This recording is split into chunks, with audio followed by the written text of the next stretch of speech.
एक दृष्टांत कहूं और दृष्टांत के अनुसार कुछ देर अपनी बात रखूं। एक दिन की घटना है, ऐसे सवेरे का समय रहा होगा।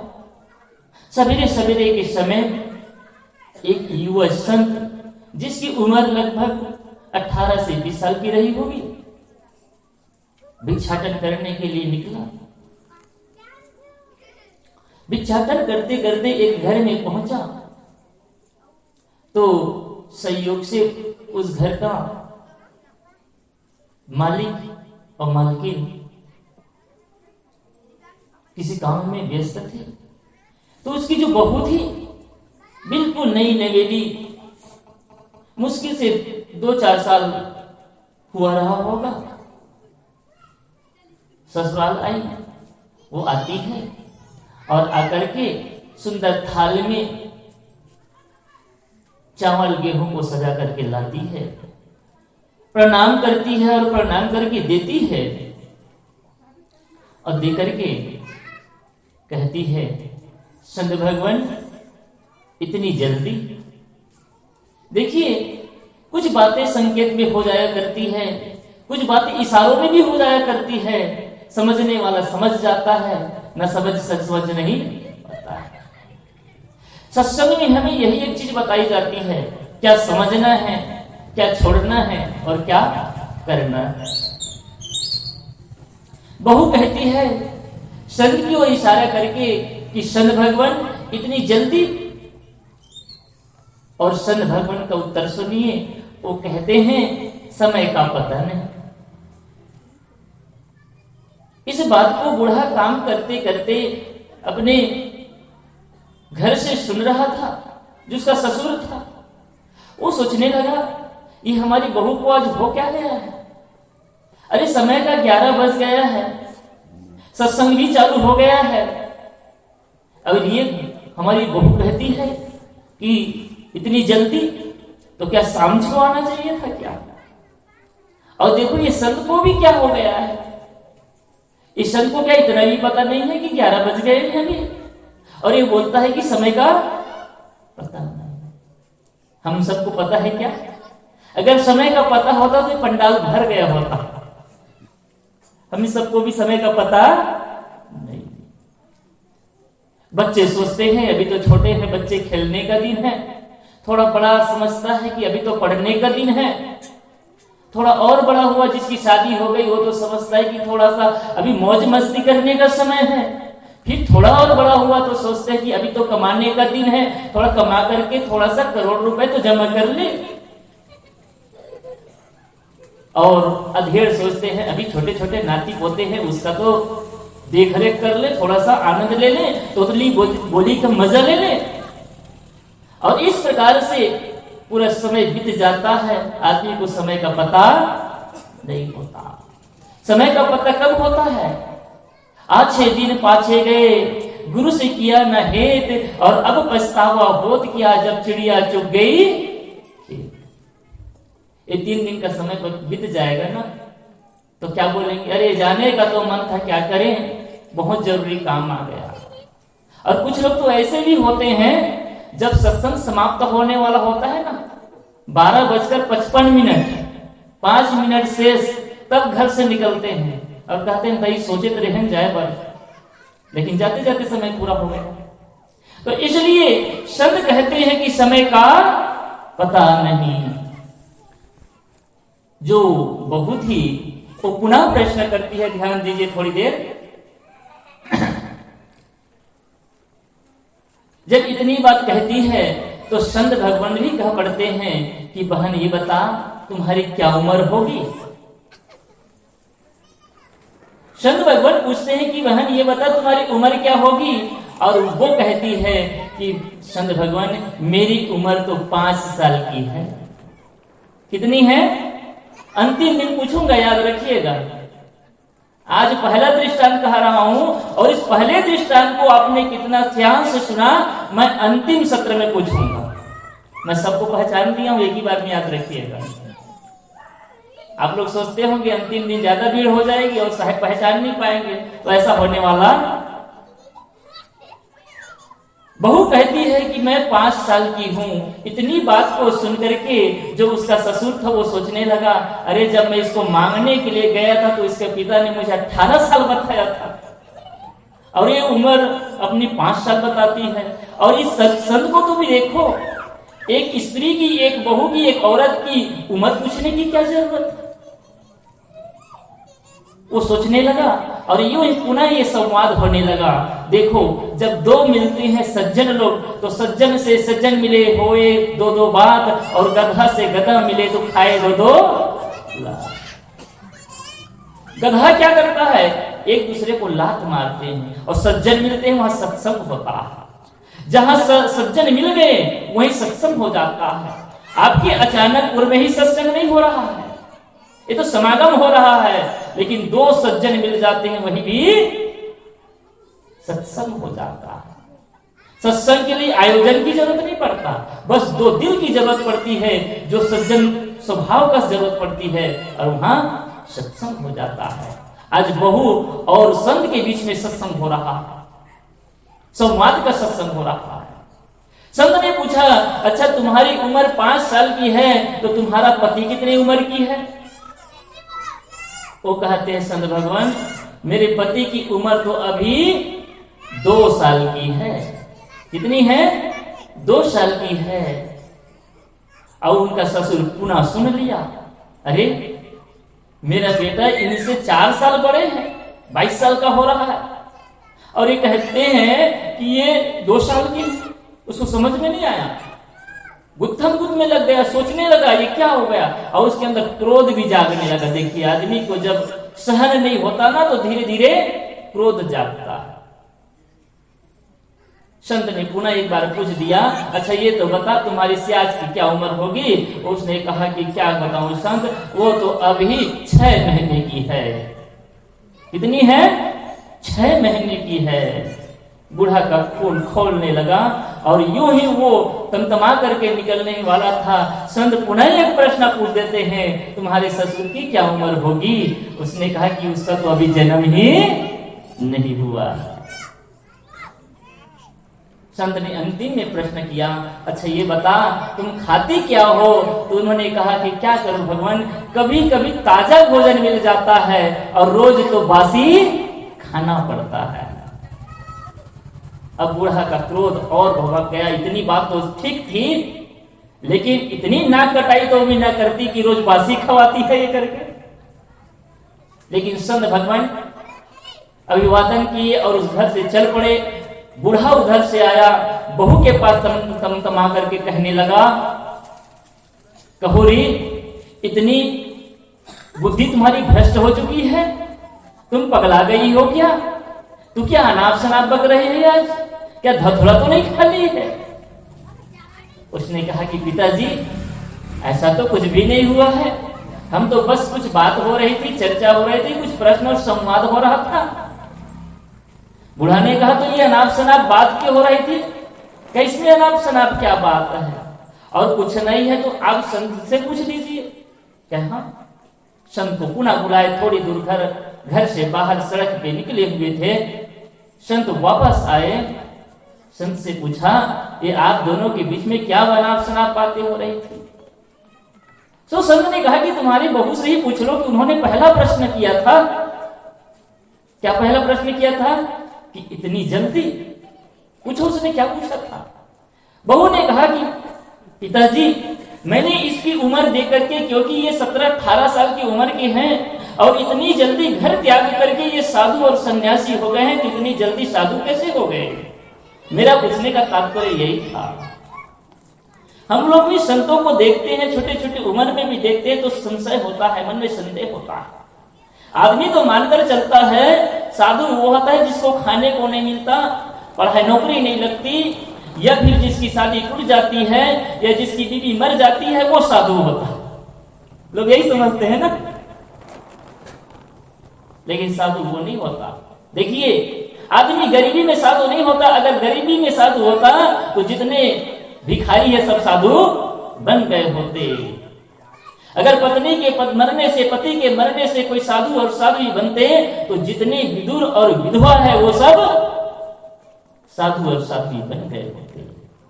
साधु और साध्वी तो संस्कारवान जो होते हैं, जो अपने दुख को समझ करके, दुनिया के दुख से द्रवित होकर के लोक कल्याण और स्व कल्याण की भावना जिस पे आती है, वो संत और साधु बने। महात्मा बुद्ध के पास क्या कमी थी? किसी चीज की कमी थी? महात्मा बुद्ध राजा का बेटा था, महावीर राजा का बेटा था। अरे सब चीज छोड़ दीजिए, हमारे धनी धर्मदास साहब बांधवगढ़ के मालिक, करोड़ों अरबों की संपत्ति, अब उस करोड़ों अरबों की संपत्ति को दान दे करके वो धर्म पथ में लग गए, गुरु के चरण में लग गए। और देखिए आज पूरी दुनिया में धर्मदास के अनुयायी और हमारे कबीरपंथ को जगाने वाला, अलग जगाने वाला सबसे श्रेष्ठ महापुरुष बन गए। धन के पीछे भाग करके नहीं, गुरु के पीछे भागे वो। मन लागो मेरो यार फकीरी में, और जो सुख पायो राम भजन में, सो सुख नाही अमीरी में। मन लागो मेरो यार फकीरी में, जिसका मन फकीरी में लग जाता,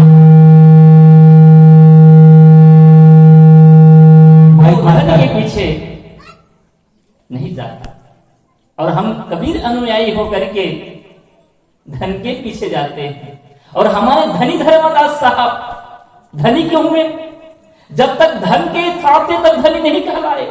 जब धन को त्याग दिए और गुरु के चरण में समर्पित हो गए तो धनी धर्मदास कहलाए। और हमें धनी बनना है तो ये कंकड़ पत्थर को जोड़ करके धनी नहीं बन सकते। ये जो गुरु का जो दिया हुआ माला है ना, कंठी माला, इसका नाम है हीरा। अब जो ये अनमोल रतन आपके कंठ में धारण हो जाता है तो आप सबसे बड़े धनी हो जाते हैं दुनिया के। आपके बराबर कोई दूसरा कर नहीं सकता। अरब खरब बरले दर्ब है, उदय असलो राज, और भक्ति महत्तम न तुले, ई सब कौने काज। अरबों खरबों की संपत्ति हो जाए, और इतना ही नहीं, उदय से अस्त तक के राज भी मिल जाए, पूरी दुनिया का मालिक बन जाओ। छत्तीसगढ़ मध्य प्रदेश का ही नहीं, पूरे भारत का भी नहीं, पूरे विश्व का अगर सम्राट भी बन गए और एक तरफ भक्त हो गए, भगवान के भक्त हो गए, गुरु के भक्त हो गए, सदगुरु के भक्त हो गए, तो बड़ा कौन होगा? धनी आदमी बड़ा नहीं होगा, अरबों खरबों के संपत्ति वाला बड़ा नहीं होगा, बल्कि जो गुरु का भक्त होगा, सदगुरु का अनुयायी होगा, वही बड़ा होता है। बड़ा होने की बात याद आई तो मुझे सदगुरु कबीर साहब की वो साखी भी याद आ गई। नमन छमन अरुदीनता, सबसो आदर भाव, और कहाँ ही कबीर सोई बड़ा, जामे बड़ा स्वभाव। हम सब बड़ा बनना चाहते हैं। कोई घर का मुखिया बनना चाहता है, कोई गांव का मुखिया बनना चाहता है, कोई परिक्षेत्र का मुखिया बनना चाहता है, कोई जिला का मुखिया बनना चाहता है, तो कोई प्रदेश का मुखिया बनना चाहता है, तो कोई राष्ट्र का मुखिया बनना चाहता है। सदगुरु ने कहा ये सब 4 साल 5 साल के लिए ज्यादा दिन टिकने वाला नहीं, इससे कोई बड़ा नहीं बनता है। देखिए आपके गांव में कितना बड़े से बड़े भी नेता आ जाएगा, उसका आप आदर करेंगे, सम्मान करेंगे, फूल पहनाएंगे, लेकिन उसका आरती बंधन आप नहीं करेंगे। करते हैं क्या? नहीं करते। वो कितना बड़ा होगा, अरे बहुत बड़ा फिल्म स्टार आ जाएगा अमिताभ बच्चन, और बहुत बड़ी हीरोइन भी आ जाए जो विश्व सुंदरी का रिकॉर्ड मिल जाए, क्या उसकी आप पूजा करेंगे? विश्व सुंदरी होने से, बहुत बड़ा एक्टर हो जाने से आप उसकी पूजा नहीं करते। उसने जो किया उसका सम्मान करते हैं। बहुत बड़ा क्रिकेटर हो गए तो बहुत बड़ा क्रिकेटर हो गए, धोनी बन गए, कोहली बन गए, तो उसका आप सम्मान करेंगे, लेकिन उसकी आरती और पूजा नहीं होती। लेकिन जिस संत के पास कुछ भी नहीं होता है, मन लागो मेरो यार फकीरी में, और जो सुख पायो राम भजन में, सो सुख नाही अमीरी में। जिस संत के पास कुछ भी नहीं होता है, जो सब चीज को त्याग करके, समर्पित करके केवल गुरु के चरणों में लग करके अलग जगाने के लिए निकलते हैं, ऐसे संत गुरुजनों के आप वंदन करते हैं, प्रार्थना करते हैं, पूजा करते हैं। तभी तो इतना दिन से आपने सम्मान के साथ लाए ना। इसलिए वो संत कहते हैं कि समय का पता नहीं। क्या हम सबको पता है? अरे हम सबको भी जागने की जरूरत है, और ये सत्संग जगाने के लिए है। आपके अचानक गुरु में जो आज सत्संग चल रहा है, हम सब लोग सोए हुए हैं, याद रखिए। एक तो सोते हैं रात में, जो सवेरे होते ही नींद टूट जाती है, और एक स्वप्न होता है दिन में चलते हुए स्वप्न देखते हैं। वो शेख चिल्ली की कहानी सुने होंगे आप सब ना, वो भी तो स्वप्न था। टूटी झोपड़ी में है और स्वप्न देखते हैं महल में होने का। घर में टूटी साइकिल भी नहीं है और बैठ सोचते हैं हेलीकॉप्टर भी हो जाए। हम स्वप्न ही तो देख रहे हैं। और सदगुरु कबीर साहब ने कहा है, इसीलिए सपने सोया मानवा खोली जो देखे नैन, और जीव परा बहुलूट में न कछु लेन ना देन। हम स्वप्न में सोए हुए हैं। तो एक स्वप्न रात में होता है। जो रात में स्वप्न देखते हैं ना, सवेरे होते होते रहता है क्या? आप लाखों करोड़ों अरबों के मालिक बन जाएं, प्राइम मिनिस्टर बन जाएं, और स्वप्न टूटते ही आप उसी अपने टूटी खट में या रजाई में या अपने झोपड़ी में रहते हैं, हवेली में नहीं चले जाते। और एक स्वप्न हम दिन में देखते हैं, और इसी को गोस्वामी जी ने मोह कहा। जो हम स्वप्न में जीते हैं ना, इसी को मोह कहा। हम सब सोए हुए लोग हैं। मोह सकल व्याधिन कर मूला, हम सब मोह में जीते हैं, और यही मोह हमारे दुख का कारण होता है। और संत गुरुजन क्या करते हैं? केवल एक काम करते हैं, जगाने का काम। और जब आदमी संत जन जगाने का काम करते हैं ना, तो किसी को जागना अच्छा नहीं लगता, याद रखिएगा। इस संत गुरुजन महापुरुष हमें जगाने का प्रयास करते हैं, लेकिन हमें जागना अच्छा नहीं लगता। आप सब जानते हैं, आपके घर में भी छोटे छोटे बच्चे हैं। जब 5, 6, 7, 8 बज जाते हैं, आप उसको जगाना चाहते हैं, बेटा जल्दी उठ जा, जल्दी उठ जा। और बच्चा कहेगा उठने वाला, और किसी प्रकार से उठ बज जाता है तो गुस्सा जाता है, क्योंकि जागना उसको अच्छा, सोने में मजा आता है। तो बच्चा को भी सोने में मजा आता है। अरे उसको तो केवल नींद में सोने को मजा आता है, लेकिन हम तो इस जीवन रूपी, इस सुंदर मानव जीवन मिला है, इसी में सो गए हैं, जागते नहीं हैं। और ये संत जन हमें जगाने के लिए आते हैं, इसलिए हम सबको जागने की जरूरत है। लेकिन होता क्या है, जो जगाने आते हैं उसी को मारते हैं।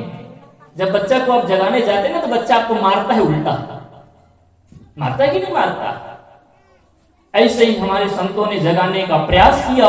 संत ईसा ने इस समाज को जगाने का प्रयास किया तो उसको क्रॉस पर लटका दिए। संत सुकरात ने इस समाज को जगाने का प्रयास किया, उसको जहर पिला दिया गया। स्वामी दयानंद सरस्वती ने इस समाज को जगाने का प्रयास किया, उसको जहर पिला दिया गया। महात्मा गांधी ने इस देश और समाज के लिए लड़ा, उसको गोली से मार दिया गया। और हमारे सदगुरु कबीर साहब ने समाज को जगाने का प्रयास किया तो 52 कसनी भी कसी गई। जिन महापुरुषों ने भी समाज को जगाने का प्रयास किया, तो इस समाज के लोगों ने उसको कुचलने का काम किया। फिर पीछे से उसके अनुयायी बन गए, पीछे से बन गए। उस समय पत्थर मारने लगे और आज उसकी पूजा करने लगे। ये दुनिया की विडंबना है। दूसरे महासंत ने कहा कि समय का पता नहीं। फिर संत ने प्रश्न किया, तो अच्छा बता तुम्हारी क्या उम्र होगी? तो बहू ने क्या बताया था, याद है ना? क्या? 5 साल। उसके ससुर ने पूछा कि 5 साल की उम्र क्यों बताई? तुम्हारी उम्र तो कम से कम 21 साल की हो गई है। 18 साल में शादी हुई थी, 3 साल हमारे घर आए हो गया है, तो तुम्हारी उम्र कितनी साल की हो गई? अभी 21 साल की है, तो तुमने 5 साल क्यों बताया? तो कहे पिताजी, आपने तो इस शरीर की उम्र को जानते हो, इस शरीर को जानते हो कि मैं इस संसार में 21 साल पहले आई थी, लेकिन मेरा असली जन्म तो केवल 5 साल पहले हुआ है। उसने कहा कैसे? कि हमारे यहाँ संत गुरुजन जब आते थे तो मैं पढ़ाई करती थी, लेकिन संत गुरुजनों के पास ना उठती थी, ना बैठती थी, ना सत्संग किया करती थी, ना उनके दिए हुए दीक्षा माला को, संस्कार को धारण करी थी। इसलिए मेरा जन्म तो नहीं हुआ था, लेकिन इस घर में आने के 2 साल पहले मेरे यहाँ जब गुरु आए थे तो उसे नाम दान लेकर के, दीक्षा लेकर के मैं गुरु के चरणों में अपने को समर्पित करके इस जीवन को धन्य करी। इसलिए उसके द्वारा मेरा दूसरा जन्म हुआ है, और वही जन्म मेरा 5 साल का है। पहले तो ये पशु का जीवन जी रहे थे, और सदगुरु कबीर साहब ने कहा, मानुष केरी खोलरी मानुष केरी खोलरी ओढ़ फिरत है बैल। अगर मनुष्यता नहीं आई है तो हम क्या है? बैल तो है, जानवर है। अगर हमारे अंदर सद्बुद्धि नहीं आई है, सदगुरु के चरणों में अपने जीवन को समर्पित नहीं करे हैं, गुरु का दिया हुआ कंठी माला हमने धारण नहीं किए हैं, भक्ति भाव जागृत नहीं हुआ है, सत्संग और आराधना में हमारा मन नहीं लगता है, तो हम पशु से भी बदतर जीवन जी रहे हैं। क्यों? क्योंकि जो मानव जीवन मिला हुआ है वो सत्संग, भजन और भक्ति करने के लिए मिला हुआ है। बहू ने कहा, मुझे केवल 5 साल भक्ति करते हुआ। आप सब भी अपनी उम्र को देखिएगा, आज से तुलना करके देखें कि मेरी क्या उम्र चल रही है। वैसे तो शरीर से तो आप सब दिखते हैं कितने उम्र के हैं, लेकिन आप खुद अपने अंदर आत्मचिंतन करना, आत्ममंथन करना कि हमारी असली उम्र क्या हो गई है, जागे है कि नहीं जागे हैं। ऐसा तो नहीं कि अभी भी सोए हुए हैं। कोई आदमी पद में सोया रहता है, कोई आदमी धन में सोया रहता है, कोई आदमी रूप में सोया रहता है, तो कोई आदमी अपने यौवन के अहंकार में भी सोया रहता है। जिसके लिए आपका अहंकार होता है आप उसी से सोए रहते हैं, उसी में मोहित रहते हैं, और ये संत इसलिए जगाने का काम करते हैं।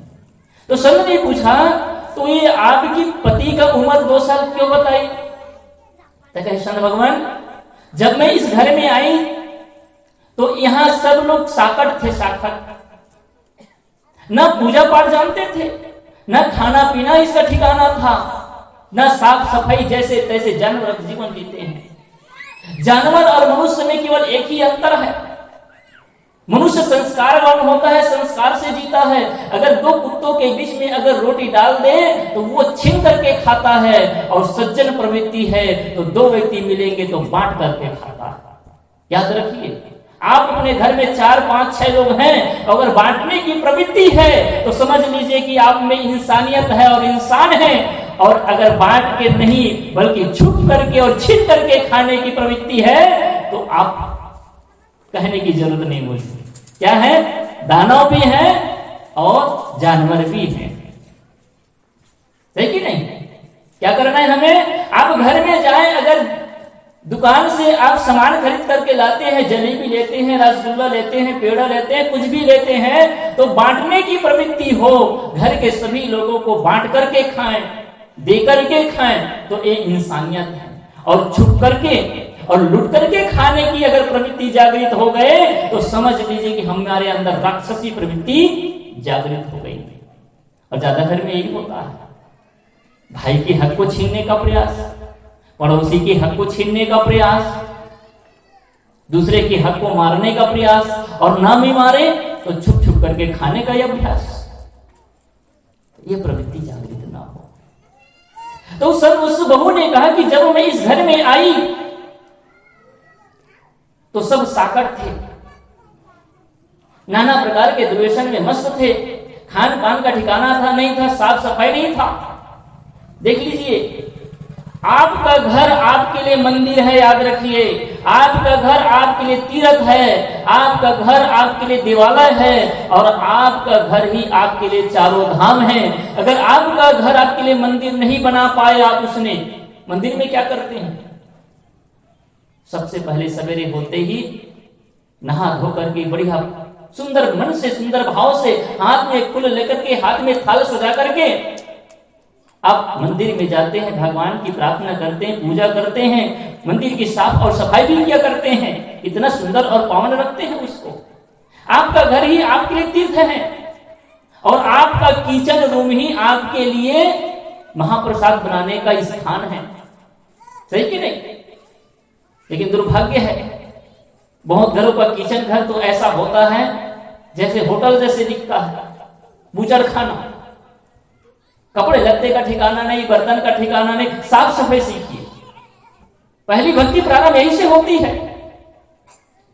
जिस कपड़े को आप यूज करते हैं किचन में, वो नया कपड़ा हो, नया कपड़ा, शरीर में अंग में लगा हुआ कपड़ा आज से आप प्रयोग मत करिएगा। अगर करते होंगे तो भाई क्षमा करिएगा। अगर आपके घर में कोई अंडरवेयर का प्रयोग होता है, ब्लाउज का, लहंगे का प्रयोग अगर आप किचन में करते होंगे तो आज से छोड़ दीजिए। किसका प्रयोग करें? बढ़िया सा 20-25 रुपए मिलेगा, लट्ठा कपड़ा होता है, कोई भी कलर का चलेगा। अगर सफेद कपड़ा गंदा हो जाता है तो हरा पीला नीला भी चल जाएगा, लेकिन शुद्ध नया कपड़ा हो। अरे आप वर्ष में 4-5 साड़ी खरीद सकते हैं, भाई लोग 5-6 सूट खरीद सकते हैं, तो क्यों क्या किचन के लिए 1-2 मीटर नहीं खरीद सकते? लेकिन दुर्भाग्य, शरीर में पहने हुए कपड़े को आप वहां यूज करते हैं, और किसको? हम सदगुरु को, उसी को भोग लगाते हैं। वही कपड़ा कभी सब्जी में भी डूब जाता है, वही कपड़ा कभी भात में भी डूब जाता है, और कभी कभी तो उसी कपड़े से आप रोटी को थपथपाते भी। अब बताइए, क्या किसी दूसरे का पहना हुआ कपड़ा अब पहनना तो क्या छूना भी पसंद नहीं करते? सही बात है ना? पहनना तो दूर, छूना भी पसंद नहीं करते, और उसी कपड़ा से आप भोजन बनाते हैं तो कितना पवित्र हो रहा है कि ये पवित्र हो रहा है। आज मैं बहुत बड़ी शिक्षा की बात नहीं करने वाली, क्योंकि मुझे कुछ आता भी नहीं है, बस आपके बीच में अपनों से थोड़ी चर्चा करने आया हूं, ताकि हम कुछ सीख ले, समझ लें, अपने को संस्कारित बना लें, अपने को भक्ति से जोड़ करके अपने जीवन को पावन बना लें।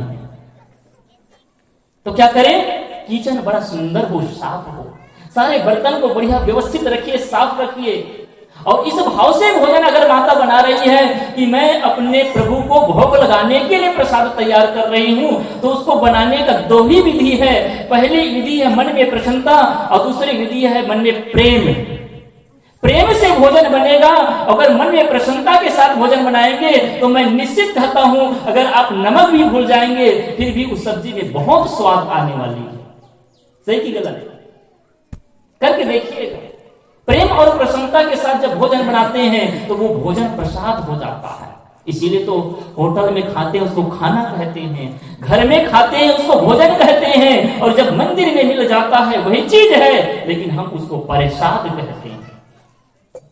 क्या कहते हैं? प्रसाद। प्रसाद है ये। और प्रसाद का अर्थ क्या होता है? कृपा, सद्गुरु का मिला हुआ रत्न। आप झाड़ू लगाती हैं तो झाड़ू ये समझ करके लाए कि मैं मंदिर की सफाई कर रही हूं, पवित्र भाव से। एक चींटी भी न मर पाए, ऐसे सुंदर भाव आपके मन में हो, हर प्राणी के प्रति आपके मन में दया और करुणा का भाव हो, तो आप किसी भी चींटी को भी मारने वाली नहीं है। बड़े प्रेम से झाड़ू लगाए। धीरे धीरे अगर चींटी आ गई, जीव जंतु आ गए, और माताओं की आदत क्या रहती है? जूहा निकालें, जू जानते हैं, पट पट। और कई लोग तो घर देखे, ये भी देखो, सीधा आग में डालते हैं। अरे थोड़ा सा आग का खून चूस लिया तो कौन सा बड़ा नुकसान हो गया। और मच्छर के लिए तो आजकल वो रेडीमेड आर्टिफिशियल चट चट चट पट पट पट पट पट। नहीं, आप कबीर की अनुयायी हैं, कबीरपंथी हैं। हर प्राणी के प्रति आपके दिल में दया हो, रहम का भाव हो, करुणा का भाव हो। किसी भी प्राणी को जानबूझ करके जहां तक बस चले मारने की प्रवृत्ति ना हो। क्या करें? आप बोलेंगे साहब बहुत मच्छर है तो क्या करें? तो मच्छरदानी लगाने से। ये नहीं कर सकते ना? कितना सस्ता काम, बढ़िया मच्छरदानी लगा लीजिए। अरे सरकार भी आज बांट रही है, पंखा चला लीजिए। वो भी जीव है इसी दुनिया में रहने वाले। न चींटी को मारिए, न मच्छर को मारिए, और ना ये बाल का लीख और जुआ को भी मत मारिए। ठीक है, निकाल दीजिए, दूर में छोड़ दीजिए। साहब जी आ रहे थे, बता रहे थे रास्ता कटता। हमारे यहाँ एक दिन 75-80 है ना साहब, चूहा आ गए थे। एक नहीं, 70-75। आप तो 1-2 में घायल हो जाते, तुरंत मार डालते हैं। ऐसा लगता है कि आपके घर में कोई बहुत बड़े आतंकवादी घुस गया। जब चूहा आता है ना तो आदमी ऐसा दौड़ाता है, ऐसा मारता है जैसे कोई हमारे बॉर्डर में आतंकवादी घुस आया है। और जब तक उसको नहीं मारेंगे तब तक सांस नहीं लेते। और जब वही गणेश चतुर्थी का समय आया तो लड्डुअन को भोग लगे, संत करे सेवा, और जय गणेश जय गणेश जय गणेश देवा, उसके साथ उसकी पूजा करते हैं। असली पूजा तो हम मानव की पूजा है कि हम प्राणियों की रक्षा करें, करुणा का भाव जागृत हो। तो साहब बता रहे सबको पकड़ पकड़ कर देते, ये था योग, उसको दूर में जंगल में छोड़ करके आ गए। संत की प्रवृत्ति ऐसी होती है, दया की प्रवृत्ति होती है। एक बार की बात है, एक संत नदी के किनारे में स्नान करने के लिए गए हुए थे और उसी में देखते क्या है कि नदी की प्रवाह धीरे थी, तब उसी में एक जो बिच्छू था वो निकलने का प्रयास कर रहा था, लेकिन धारा के प्रवाह में धीरे धीरे बह रहा था। संत के अंदर से उसकी करुणा जागृत हुआ, दया का भाव जागृत हुआ और सहज प्रवृत्ति से, संत की सहज प्रवृत्ति होती है जीव को बचाने की, जीव को दुख से उबारने की, तो उसने अपने हाथ में पकड़ करके बिच्छू को बाहर लाने का प्रयास किए तो बिच्छू ने डंक मार दिया। जब बिच्छू ने डंक मार दिया तो हाथ हिल गया और हिल करके वो फिर बिच्छू जो है वो पानी में पुनः गिर गया। फिर से उसको उठाने का प्रयास किया। इस प्रकार से 3 बार किए। एक सज्जन वहीं पर बैठे बैठे इस दृश्य को देख रहे थे। उसने कहा कि हे सद भगवान, अरे ये जो बिच्छू है ये जानता भी नहीं है और फिर भी आप इसको बचाने का प्रयास कर रहे हैं और ये आपको बार बार डंक मार रहा, छोड़ दो, बहने दो, मरने दो। संत ने कितनी अच्छी बात बताई। उसने कहा भैया, जब एक छोटा सा प्राणी है, बिच्छू है, जो अपना स्वभाव नहीं छोड़ता है डंक मारने का, तो मैं तो एक समझदार प्राणी हूँ, संत हूँ, दया और कृपा का पात्र मुझे समझते हैं, तो मैं अपना स्वभाव बचाने का कैसे सोच सकता हूं?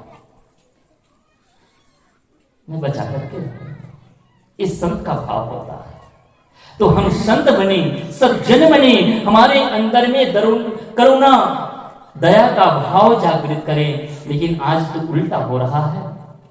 गांव गांव में, शहर शहर में बकरा फार्म, मुर्गी फार्म, अंडा फार्म, ये कितने प्रकार के फार्म होते चले जा रहे हैं और इसी को आदमी बेचकर खा करके अपने जीवन को धन्य समझता है।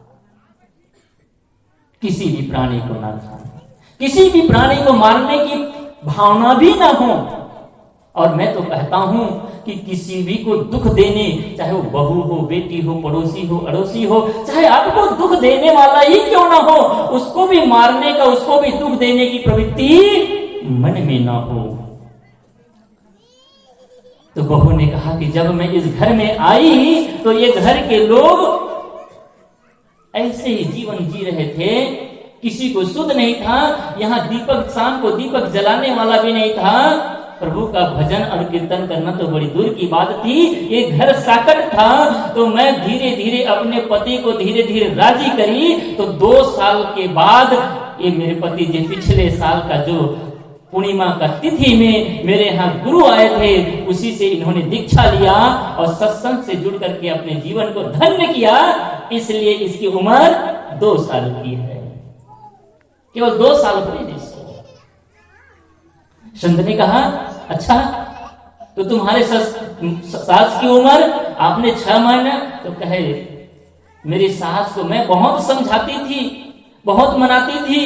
देखिए, कभी कभी सास और बहू में बड़ा प्रेम होता है और होना भी चाहिए। सास और बहू जैसे नहीं, बल्कि माँ और बेटी जैसे अगर रहने लग जाए, दोनों सहेली जैसे होकर के रहने लग जाए तो बड़ा सुंदर हो जाता है। ऐसे ही देरानी और जेठानी दोनों प्रेम से रहे। मैं घर में गया था, भोजन करके जैसे छत में चढ़ा, ऊपर से नीचे उतर रहा था भोजन करने के बाद, तो देखता क्या हूं कि दोनों देरानी और जेठानी एक ही थाली में खा रहे थे। दोनों एक ही थाली में खा रही थी। तो खाने के बाद मैं जब वहां से रिटर्न आया, चर्चा करने लगा, तो मैंने बड़े वाली से पूछी, जो कम से कम 20 साल पहले आई थी और उसकी जो देरानी थी 20 साल बाद, इतना डिफरेंस था दोनों में। एक जो बड़ी वाली है 20 साल पहले आई थी, छोटी वाली 20 साल बाद आई थी, अर्थात दोनों की उम्र में कम से कम 15-20 साल का डिफरेंस था, अंतर था। ऐसा नहीं कि दोनों एक ही साथ आए थे, लेकिन देखा कि दोनों एक साथ खाए। मैंने पूछा, अरे बर्तन को धो लेती तो बढ़िया से खाते, दोनों एक साथ खाने लग गई। बर्तन गंदा था तो बड़े साफ कर लिए होती और बढ़िया बाद में खाती। तो कहे, नहीं साहब जी, हम लोग ऐसे ही खाते हैं रोज। उसने कहा कि नहीं, हम लोग ऐसे ही रोज खाते हैं। इसको बोलते हैं प्रेम। आपके घर से किसी काम से बहू दिन भर के लिए कहीं मैके चले जाएं, शहर चले जाएं, और सास को, दिरानी को, जेठानी को अगर एक कमी महसूस हो कि आज हमारी छोटी वाली बहू, छोटी वाली दिरानी नहीं है तो घर बहुत सुन्ना लग रहा है, उसकी बार बार याद आ रही है, अगर ऐसी भाव जागृत हो रहा है तो इसको कहते हैं प्रेम। सास चली जाए 2 दिन के लिए कहीं तो लगे नहीं हमारी सास रहती थी तो हमारा घर स्वर्ग लगता था, नहीं है तो सुना सुना लग रहा है। अगर ऐसी बहू के मन में भावना जागृत हो रही है तो कहते हैं इस घर को स्वर्ग।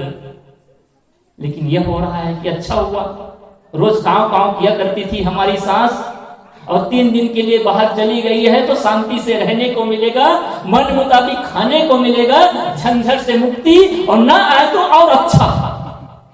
अगर ऐसी भावना हो रही है ना तो इसी को बोलते हैं नरक।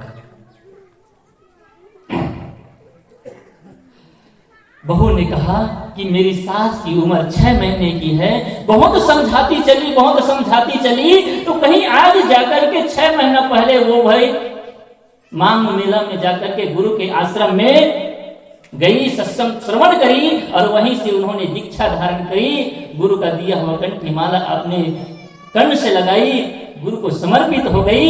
इसलिए उसकी उम्र, असली उम्र तो 6 महीने की है। अच्छा, तुम्हारे ससुर की? तो बहू ने कहा, उनका ससुर सामने खड़े हुए थे, हाथ जोड़ लेती है और हाथ जोड़ करके कहती हैं कि पिताजी आप दिल में हाथ रख करके बताइए, क्या सच में आपके जीवन का उद्धार हुआ है? क्या आपने जीवन के महत्व को समझा है? क्या आपके अंदर से बुराई खत्म हुई है? क्या आप गुरु के चरणों में लग करके अपने जीवन को पावन किए हैं? इतनी बात को सुन करके वो जो ससुर अब तक तमतमा रहा था, क्रोध में था, उनके आंख से आंसू बहने लगे, और आंसू बहते बहते कपकपी स्वर में कहते कि बेटी मुझे क्षमा कर देना, तुमने बहुत प्रयास किया मुझे सुधारने का। देखिए, कोई जरूरी नहीं है कि बहू सास को सुधारे या सास बहू को, समय समय की बात है। रत्नावली से किसने सुधर गया? गोस्वामी जी सुधर गए। रत्नावली ने इतना ही बस कहा कि हे प्रभु, जितना प्रेम आप मेरे चाव से करते हैं, अगर उतना ही प्रेम अगर परमात्मा राम से करने लग जाए तो जीवन का उद्धार हो जाता। तो पत्नी की माँ बात को मान करके गोस्वामी तुलसीदास सन्यासी हो गए। माँ मादासा की बातों को मान करके उनके पुत्र सन्यासी हो गए। बहुत सारे उदाहरण हैं हमारी इस दुनिया में। यहाँ पर वो ससुर रोते हुए पश्चाताप करते हैं और कहते हैं कि सच बेटी, मैंने अपने जीवन को नरक बना लिया था, जो पता नहीं क्या खाता, क्या पता क्या कर रहा था।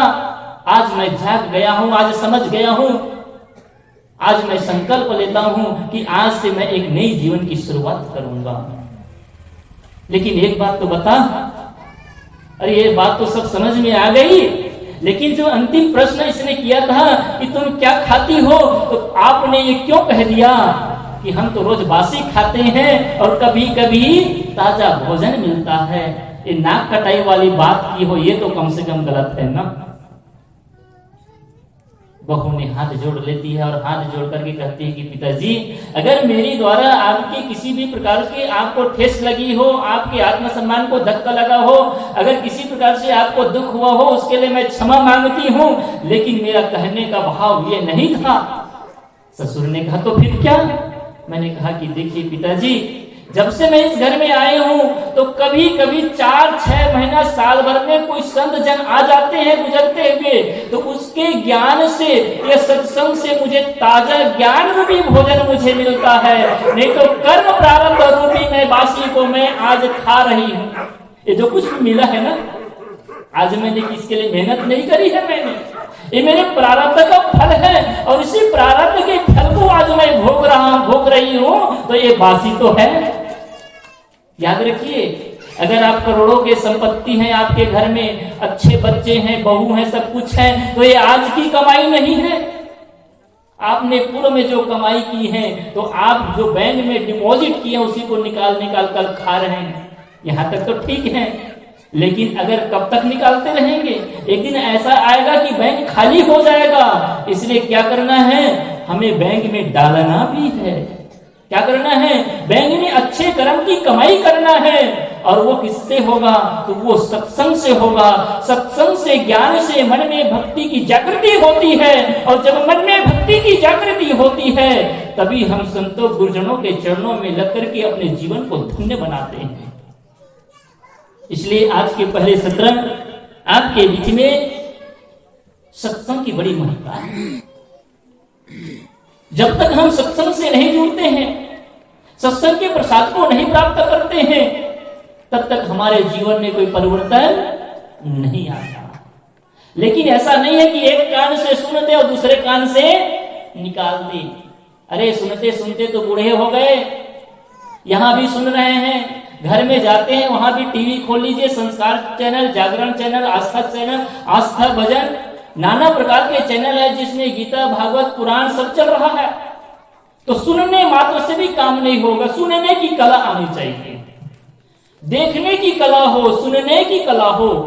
कला से ही जीवन में निखार आता है, कला से ही जीवन सुंदर बनता है। देखिए, एक आदमी को दे दे रंगोली और उसको कुछ बनाना नहीं आता तो कुछ नहीं बनाएगा, अड़म गरम करके रख देगा। लेकिन जो बहन बढ़िया से सीख ली है रंगोली बनाना और उसी रंग को दे दे, इतना सुंदर बढ़िया आकृति बनाती है, कभी पक्षी का, कभी मोर का, कभी और किसी चीज का, देखने में बड़ा मजा आता है। क्या है? कला। सही कि नहीं? भोजन की कला, सब्जी वही है, बर्तन वही है, किसी किसी के हाथ में इतना सुंदर भोजन बनाते हैं, ऐसा लगता है बस खाते रहो। कला है ना? ऐसे ही शरीर को सजाने की कला। तो शरीर को सजाने की कला तो आती है, भोजन बनाने की भी कला आती है, रंगोली बनाने की भी कला आती है, नाना प्रकार की कला हमने सीख लिया है। क्या जीवन को जीने की भी कला आती है? जीवन को जीने की कला क्या है? तो जीवन को निर्विघ्न सुख पूर्वक जीना ही जीवन जीने की असली कला है, जिसमें किसी को दुख देने की भावना न हो। और ये जीने की कला कहां से मिलती है? तो ये सत्संग से मिलता है।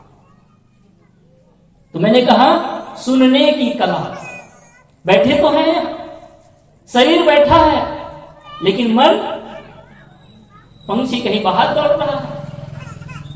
तो जहां हमारा शरीर हो वहां हमारा मन हो। एक बार की बात है, दो भाई थे,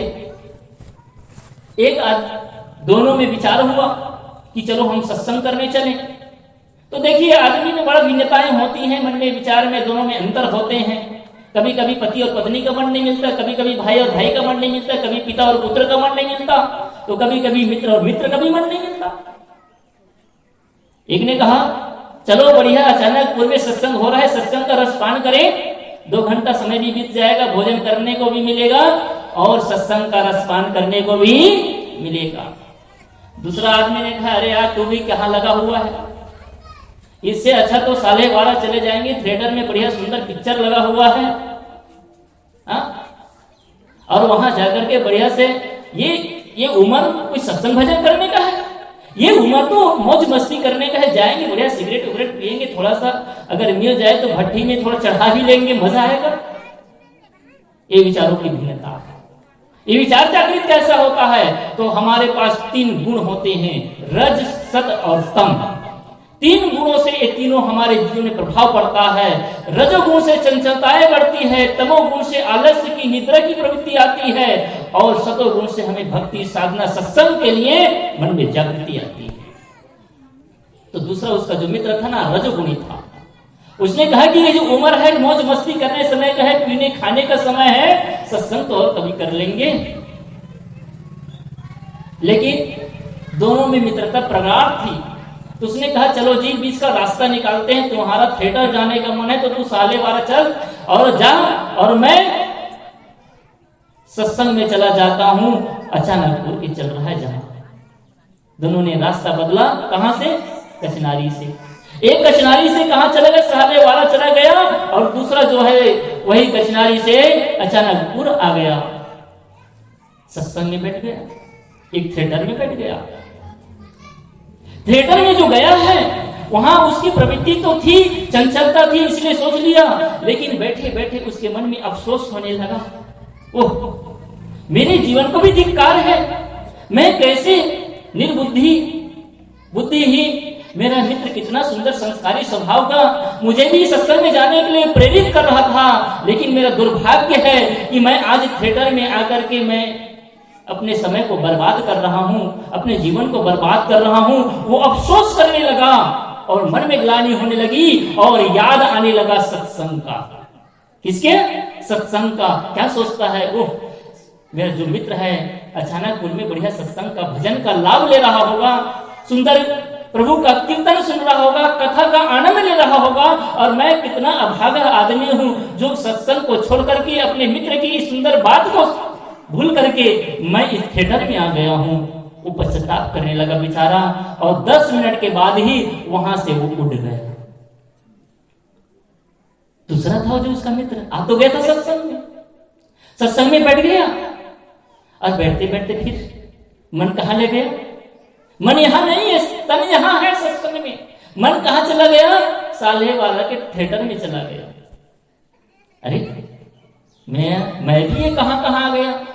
ये साधु संतों के चक्कर में, न ठीक न ठिकाना, न बोलने का कला, कुछ जानता नहीं, यहां करके समय को मैंने बर्बाद किया।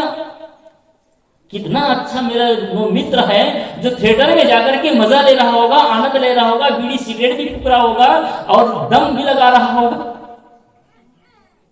ध्यान उधर ही चला गया। तो देखिए, एक तो गया थिएटर में लेकिन मन सत्संग में आ गया, और दूसरा सत्संग में मन करके भी कहते हैं समझन, चील आकाश पे उड़ती है नजर, जमीन में पड़े हुए मृत जानवरों पर होता है, और पपीहा पक्षी जमीन पे होता है, लेकिन टकटकी लगाकर चंद्रमा की ओर निहारता है। लेकिन इसलिए ये जरूरी नहीं है कि आप कहां पर हैं, बल्कि ये जरूरी है कि आपका मन कहां पर है। अगर आपका मन सत्संग में है तो आप घर में बैठ करके भी सत्संग का लाभ ले सकते हैं, और मजबूरी में बैठे हैं यहाँ और मन कहीं चला गया, मैं के ससुराल या फिर थिएटर या ऑफिस, तो सत्संग का लाभ नहीं मिल सकता। इसलिए श्रवण की एक कला है। श्रवण की कला क्या है? प्रभु श्री रामचंद्र जी ने मां सबरी को नवधा भक्ति करने से पहले उन्होंने एक सूत्र कहा, सावधान सुनो मन माही। नवधा भक्ति करने से पहले का ये मन, हे सबरी मैं तुम्हें नवधा भक्ति करने के उपदेश करने जा रहा हूं, इसलिए सावधान सुनो मन माही। हे सबरी सावधान हो जाओ। देखिए बच्चा जब स्कूल पे जाता है ना तो अलर्ट कराते हैं, सावधान विश्राम, सतर्क कराता है, और ऐसे ही हमारे संत गुरुजन आपको सावधान कराते हैं, जगाते हैं, सावधान हो जाओ। कैसे सावधान हो जाए? ये जय बुलाते हैं ना, कबीर साहब की जय या अमुक साहब की जय, इसीलिए ताकि आपका मन बंध जाए, सावधान हो जाए। तो सावधान होने के लिए तो सावधान होकर मैं कहता हूं कि कोई जरूरी नहीं है कि आप 4 घंटा 5 घंटा यहां सत्संग सुने, आधा घंटा ही सही, एक घड़ी आधी घड़ी, पुनि आधों की आध, और कबीर संगत साधु की कटे कोट अपराध। कोई जरूरी नहीं कि आप वर्षों भजन करते रहें, दिन भर भजन करते रहें, अरे आधा घंटा ही सही, लेकिन मन यही होना चाहिए। अगर सच्चे मन से पूरा मन लगा करके, लेकिन होता क्या, ये मन बड़ा चंचल है, कोई आता है ना उधर चला जाता है। जैसे यहां से कोई गाड़ी आई, कुत्ता आया, कोई आदमी आया, फट से उधर देखता है। एक बार की बात है, कथा कहूं, अपनी बात को विराम करो। एक नमाजी था, मुसलमान भाई, नमाज करते हैं 5 बार, याद है ना, वो दिन में 5 बार नमाज पढ़ते हैं। और कभी कभी ऐसा होता है कि वो राह चल रहे हैं, अगर जगह नहीं मिली तो जहां पर जगह मिलते वहीं पर बैठ जाते भी कई बार आप घटना तो सुनते ही होंगे, लड़ाई भी हो जाती है कभी कभी। किसी नमाजी ने किसी मंदिर के पास नमाज पढ़ लिया, किसी नमाजी ने सड़क पर नमाज पढ़ लिया, किसी नमाजी ने स्कूल पे नमाज पढ़ लिया। वो चर्चा मेरी नहीं है, उस विवाद में नहीं पढ़ता। तो नमाज पढ़ने के लिए वो किसी योग्य स्थान की तलाश करता है, और जहां पर समय होता है वहां पर नमाज पढ़ लेते हैं। तो एक नमाजी जो है सड़क किनारे ही अपना बिछौना बिछाया और वहीं पर बैठ करके नमाज पढ़ने लगा। जब नमाज पढ़ रहा था तो एक आदमी अंधाधुंध दौड़ते हुए आया और इतना धुंध में था कि उसको पता भी नहीं चल पाया कि यहाँ पर कोई बैठ करके नमाज पढ़ रहा है, और उसके चादर को रौंदते हुए, खूंदते हुए, पैर से धूल से रौंद करके आगे बढ़ने लगे। तो जैसे आगे बढ़े, नमाजी ने देख लिया और जोर से चिल्लाया, ए राहगीर जाने वाले, तुमको इतना भी होश नहीं है कि मैं यहाँ पर बैठ करके नमाज अदा कर रहा हूं और तुम मेरे चादर को अपावन कर दिए, अपाक कर दिए, गंदा कर दिए। वो बेचारा बहुत हड़बड़ी में दौड़ते हुए जा रहा था। एकाएक रुका और रुक करके वापस आया और बोलता है कि भैया आप क्या कर रहे हो? उसने कहा कि मैं नमाज पढ़ रहा हूं। उन्हें क्या, क्यों? मैं प्रभु का भजन कर रहा हूं, उसकी याद कर रहा हूं, अपने अल्लाह को याद कर रहा हूं और उसको इबादत कर रहा हूं, इसी को तो नमाज कहते हैं। कहें आप इस नमाज को धिक्कार है, आपकी इस इबादत को धिक्कार है। उसने कहा क्यों?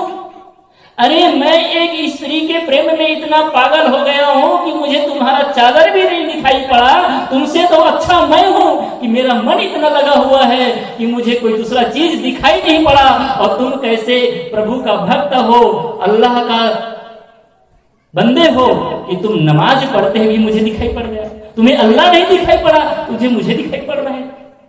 कहने का तात्पर्य यह है कि हमारा मन पूरा लग जाए, मन डूब जाए, और ये मन का डूबना ही तो भक्ति है। सुनने में मन डूब जाए, दर्शन में मन डूब जाए। दर्शन को जब दिल चाहिए तो दर्पण मानत रहिए, और जब दर्पण में लागे काई तो दर्श कहां से पाई। ये जो हृदय रूपी दर्पण है उसको साफ कर लेंगे तो सदगुरु हमें साक्षात दर्शन होगा। लेकिन हमारे दर्पण में तो काई लगी हुई है, इसलिए क्या करना है? दर्पण को साफ करने की जरूरत है। तो देखने में डूब जाओ, दर्शन युग से ऐसे नहीं होता। देखने और दर्शन में दोनों में अंतर है, याद रखिएगा। देखने और दर्शन में आंख से देखते हैं उसको दृश्य कहते हैं, और जब हृदय से देखते हैं उसको दर्शन कहते हैं। एक बार की बात है, महात्मा गांधी चंपारण की यात्रा में जा रहे थे। ट्रेन में इतनी भीड़ थी, किसी प्रकार से महात्मा गांधी चढ़े और उनके कुछ अनुयायी चढ़ गए। बैठने की जगह नहीं थी, फिर भी उसके लिए जगह मिल गई। दूसरे स्टेशन में उससे भी ज्यादा भीड़ हो गई। बहुत लोग जब चढ़ गए तो उस समय जगह पाकर के गांधी जी लेट गए थे, बूढ़े हो चले थे। एक आदमी आया धकियाते हुए। कई लोग होते हैं ट्रेन में जाएंगे, बस में जाएंगे तो ऐसा जबरदस्ती करते हैं, कुछ लोग सामने खड़े रहते हैं और कुछ लोग धकियाते रहते हैं। एक आदमी आया धकियाते हुए, अरे ये बूढ़ा आदमी सोया है, यहाँ बैठने की जगह भी नहीं है। उसने गांधी जी को धक्का दिया, उठ बूढ़े कहीं का, इतने भी होश नहीं है, अरे इस ट्रेन में बैठने की जगह नहीं है, तुम मौज से सोएगा। महात्मा गांधी एक किनारे बैठ गया, उनकी अनुयायी आने लगा उनको रोकने के लिए। गांधी जी ने इशारा कर दिया, चुप रहो, सबको बैठने की जगह चाहिए। उसी ट्रेन में डिब्बा में उसी के सीट में गांधी के बगल में बढ़िया बिछा लिया और अपने दो साथी को और बैठा दिया। गांधी जी बेचारा पतले दुबले तो थे ही, एक किनारे सिमेट कर बैठ गए और यात्रा हो ही रही थी। और ये तो गुनगुना रहे हैं, ईश्वर अल्लाह तेरो नाम और सबको सम्मति दे भगवान, उसी की भजन भी गा रहे हैं। और धन्य धन्य गांधी जो हमारे धरती में आ पाए, वो गीत गुनगुना रहे हैं और उसी गांधी को धक्या करके बैठ गए। जब चंपारण में गाड़ी खड़ी होती है, गांधी जी अपने सीट से जब बाहर आते हैं, बहुत लोग सरदार वल्लभ भाई पटेल और उनके जितने भी साथी थे सब उनके स्वागत के लिए हार फूल माला लेकर के उस ट्रेन की ओर बढ़े। तो वो लोग देखने लगे, अरे जिस डिब्बा में हम लोग बैठे उधर ही लोग आ रहे हैं, आखिर इस डिब्बा में ऐसा क्या है? तो गांधी जी जैसे उतरते हैं, सभी लोग फूल माला हार पहनाते हैं। गांधी जी को देख करके दंग रह जाते, वो जिस महान आत्मा के दर्शन करने के लिए हम दूर से चल करके उसी ट्रेन में आ रहे थे, और मेरा दुर्भाग्य है कि मैं उसी महात्मा गांधी को मैं धक्या करके उसके बगल में बैठ गया। आकर के चरणों में गिर जाता है कि बापू मुझे क्षमा करना, मैंने तुम्हें पहचान नहीं पाया। देखिए बैठे तो उसी के साथ में था लेकिन पहचान नहीं पाए। इसलिए मैं कहता हूं, दृश्य तो केवल आंख से देखी जाती है, दृश्य आंख से जो देखते हैं उसको दृश्य कहते हैं, और हृदय से देखते हैं, भक्ति और भावना के साथ देखते हैं, उसी को असली श्रद्धा और भक्ति कहते हैं, और उसी का नाम है दर्शन। संतों का सही मायने में अगर आपको दर्शन हो गया तो हमारा जीवन भी धन्य हो सकता है। तो भक्ति का 2 सोपान दर्शन और श्रवण, जिस पर कुछ कहने का प्रयास किया। समय पूरा हुआ, बस अब इतने ही कहकर अपनी वाणी को विराम साहिब।